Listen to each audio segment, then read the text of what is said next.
Thank you guys so much for coming. We're going to cover, there's a diverse group of people here. And we're going to, every single person here has a different goal. What I'm going to do is I'm going to lay a foundation. And some of the stuff that I'm talking about may seem irrelevant to you. Like you might think, well, that's not me, that's not relevant to my goal, but I'm going to bring it all back together. Because you're going to understand how this all applies. Because some things are foundational to understand. Okay? There's three main types of fitness goals, okay? Health, vanity, which is, no one likes to use that word, because they're going, I'm not vain. I'll tell you right now, I'm vain. I want to look good, right? So it's, if you want to lose fat, just lose weight, gain muscle, you just want to look good in your clothes, that's vanity, okay? And it's a good thing if you do it in a healthy manner. And then there's performance. So, to increase strength, power, speed, if you're an athlete, depending, so today, we're going to focus on vanity. And if you understand how this works, you can apply these principles. You'll see how these principles apply to performance and how to put them into practice yourself.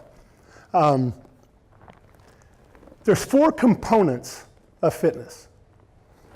There's diet, cardio, weight training, and supplements, okay? The typical person, I'm going to give you a scenario here, okay? We're going to talk about diet first. And the way it works in the US, what most people do, the typical dieter, okay? This is what it looks like. Let's take this person, let's just because I find it hard to speak in gender neutral terms, so let's just say this is a woman, it's a girl, take no offense, I'm not saying anything about women, okay? Her original weight it's dangerous when you talk about weight with a woman, so I got to clarify that. I want to come out of here alive, okay? So her original weight is 170 pounds, and she's at 30% body fat. That means she has 30% of her body is actually fat, the rest is lean body mass, muscle, bone, and water. Her maintenance level to maintain that amount of muscle and that body weight is 2,000 calories a day. And for this scenario, let's just say she's eating 2,000, okay? So she's staying the same. And she's content, okay? Her hunger level, she's cool. And she wants to lose some weight. She's decided, hey, you know what? I'm not happy with the way that I look. I don't fit in any of my clothes. I'm not the person I used to be. And I want to just lose some weight. I want to get down to 120. She doesn't want to lose 50 pounds, right? And it's irrelevant what the goal weight is, but just for this scenario. So her starting weight, 170 pounds, times 30% body fat means that she has 51 pounds of fat on her body, okay? She starts a diet. She cuts out 1,000 calories. Now, let's just say for this scenario that she didn't just get on a 1,000 calorie diet. Let's say she did it simply. She just said, you know what? I want to lose some weight, so I'm going to eat half of what I'm eating right now. So instead of 2 eggs and a big bowl of cereal in the morning, I'm going to have 1 egg and half a bowl of cereal. And for lunch, instead of, let's say, a ham sandwich and some chips, she's going to have half a turkey sandwich instead, no chips, piece of fruit or something. And then at dinner, she's going to cut that dinner in half too. So she was eating 2,000 calories. Now she's eating half of that, so it's 1,000 calories. So she created a deficit. Now she thinks, and her goal is, well, since I'm doing this, I'm going to just lose fat. I'm cutting my calories, I'm going to lose weight, and it's all going to be fat, and everything's going to be fantastic. There's 3,500 calories to 1 pound of fat. So if you want to burn 1 pound of fat, you need to burn 3,500 calories. Okay? So in her scenario, she's in a 1,000 calorie deficit. She's missing 1,000 calories out of her diet. There's 7 days in a week. So 7 times 1,000 is 7,000. That means that's 2 pounds of fat that she would lose a week. Okay? There's 52 weeks in a year. That means she would lose 104 pounds of fat in a year. Does anyone see a problem? She only has 51 pounds of fat on her body. Okay?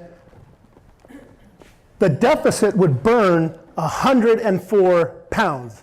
Okay? She'd be dead by the 6th month. And she would weigh 66 pounds. Does anybody know anybody that that's happened to? Does anybody even know anyone that weighs 66 pounds that's over 10 years old? Your body is never going to let that happen. That's not the way our bodies are designed. Okay? Your body is not going to just let you just die because you accidentally didn't get enough calories. Like, okay, well, I don't have enough food, so I guess I'm just gonna, I'm gonna die now. No, your body's gonna do some things to try to stop that from happening. It's gonna try to stay alive. So it adjusts. It makes some adjustments.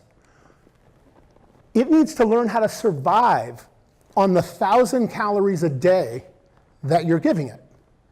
So if it's getting 1,000 calories and it says, wait a second, this is not just today, like this has been happening every single day. Like this is what we're getting, 1,000 calories. And if I continue to eat 1,000 calories a day like this, wait a second, we're gonna be dead in 6 months. Your body's like, wait a second, no way. I need to learn how to live off of this 1,000 calories because I'm not gonna ever get any more. That's what your body thinks. It doesn't know you're just on a diet, right? It just knows this is what I'm getting. So it's like, I need to learn how to live off of this. So what it does is it gets rid of the tissue that needs the calories. It gets rid of the muscle. Then it doesn't need the calories anymore. And it learns how to survive off of that 1,000 calories a day. It slows your metabolism down. It causes you to just move slower and conserve energy. I mean, there's a process that your body goes through as this is happening. I'm laying this out in this illustration to make it simple, but there's a process. I mean, immediately, as soon as this starts happening, your body starts making changes. Wait a second, slow it down, right? And you're just not going to be burning as much energy. You know what? I don't want to go over there and get that. Has anybody seen that commercial where the kid calls his grandma on the phone and she's like, hey, grandma, can you give me another soda or whatever he was asking for? And he's like right next to the fridge, right? You're like, I really don't want to walk over there, right? I mean, it just slows you down. It just makes you just don't burn as much calories. Now, the problem is that because your body got rid of that lean tissue, the muscle, now your new maintenance is 1,000 calories a day. That's all you can burn. Because muscle is what burns the calories. It's the engine inside of our body. Food is our gasoline. Fat is our reserve tank of gas. Research shows that when we lose weight on a restricted calorie diet, 50% is fat and 50% is muscle, on average. Now, the more extreme the deficit or calories, the greater the muscle percentage. So, because it's more of a crisis for your body. Okay? Everybody with me so far? Yes. Okay. So in this scenario, let's say this girl lost 25 pounds of weight before her body adapted. Okay? 50% of it was fat and 50% was muscle. So she now weighs 145 pounds. Okay? 12 and a half of those pounds were from fat because it was half, right? And 12 and a half were from muscle. So her new body fat is 27%. Essentially, she's just a smaller version of her old self. She's just as soft as she was before. So if you, How many have lost weight and they're like, I just lost 25 pounds. How come I don't have abs? Right? How come my arms are still not tight? Right? How come my biceps aren't showing? What's happening here? Right? I feel like just flabby, but I lost all this weight. If you lose, so let's give a weird analogy. Let's say you have, a 15-inch arm. And if you lost 2 inches off that arm, your arm is smaller. Looks great in clothes, right? But if 1 inch is fat and 1 inch is muscle, it's just as soft as it was before. But if you lost 2 inches of fat, then that muscle is going to be a lot firmer. It feels firmer. The muscle is actually not firmer. The muscle's still there, right? So you won't get that dangling. It'll actually just get tighter, okay? So now her new maintenance, she's a smaller version of her old self, and her new maintenance is 1,000 calories a day. And in the process of going through this, if anybody's ever been on a diet, you get hungry on a restricted calorie diet. That's why they're called restricted calories, right? You're hungry. So, and at this point, your body has tried to stop you from getting here.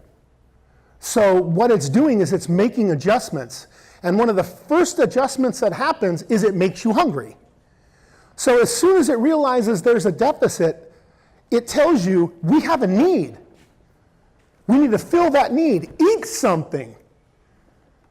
You ever just get those weird cravings? And it's like, man, I need a pickle or whatever.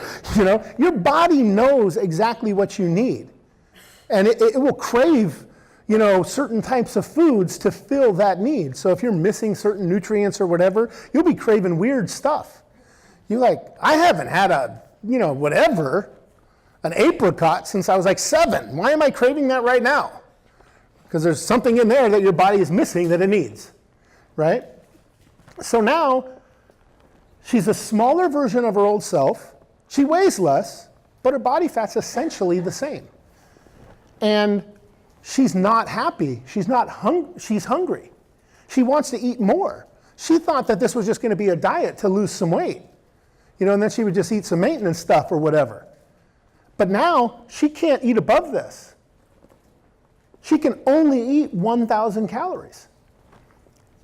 But what does she do? What do all of us do? We eat more. We eventually eat more, whether it's just one day, whether it's just a little bit now, like, okay, I'll have, like when you're dieting and you're weighing stuff, like let's say you're allowed 1 cup of, rice, right? At first, you scrape the top off the rice. It's exactly 1 cup, right? And then as you start getting hungrier in the diet and it's going on, all of a sudden it's like, make that scoop just a little bit bigger, right? And then just the scoop, like I did this last night with my oatmeal. I was like, instead of putting my hand on the top, I did the heaping scoop of oatmeal. That wasn't the 170 calories that I was supposed to have in my oatmeal. That was like 225 or whatever. So, it adds up. And then eventually, it's a scoop. I'll put some more of that. Put some raisins in there, put some brown sugar, whatever. We got to make this thing taste good, right? So I start doing stuff. And before I know it, I'm just eating like I used to eat. Because when I ate 2,000 calories a day, that was my lifestyle. That's what I did. And I eventually just kind of go back to it. But now all of those additional calories are stored as fat. Because your maintenance is 1,000 calories, so you start to gain all your weight back. 1 year later, and the time changes for everybody. This is just for this particular example. Her weight goes up to 175. Her body fat is now 38%, and her new maintenance is 1,500 calories a day. Her original weight was 170, so she's 5 pounds heavier than when she started her first diet. And her body fat was originally 30%, but now it's 38% because before, she had a lot more muscle before she went on the diet. Now she lost it. And all that muscle didn't come back, just fat. That's why her body fat percentage is higher. Now she's bigger and fatter than she was before, and her maintenance is less. So she has to eat less now to maintain bigger and fatter. Not happy, right? There may be a period of time where you just deal with it, and then you come to the realization like, you know what, this ain't cool. This is not who I am. I'm not happy here. And for some reason, I don't know what it is. It's like we have brain damage or something. But it's like, man, I remember when I was on that diet, I got down to 145. Don't you remember that you were still fat when you were 145? No, I'm going to get on that diet again. I'm going to go on that diet. I'm going to lose that weight again. And that's what happens. It's that typical yo-yo dieting. That's what everybody does. That's what's happening here. Well, how does that apply to, bodybuilding, fitness competitions, how do we apply this? We have to understand how the body works and adapts before we even do any of those other things. Because those things just make it worse. Okay? So, how do we get results? How do we get the right results? We need to properly combine these 4 components and apply them in our lives. And what we're going to do right now is we're going to go through each of these.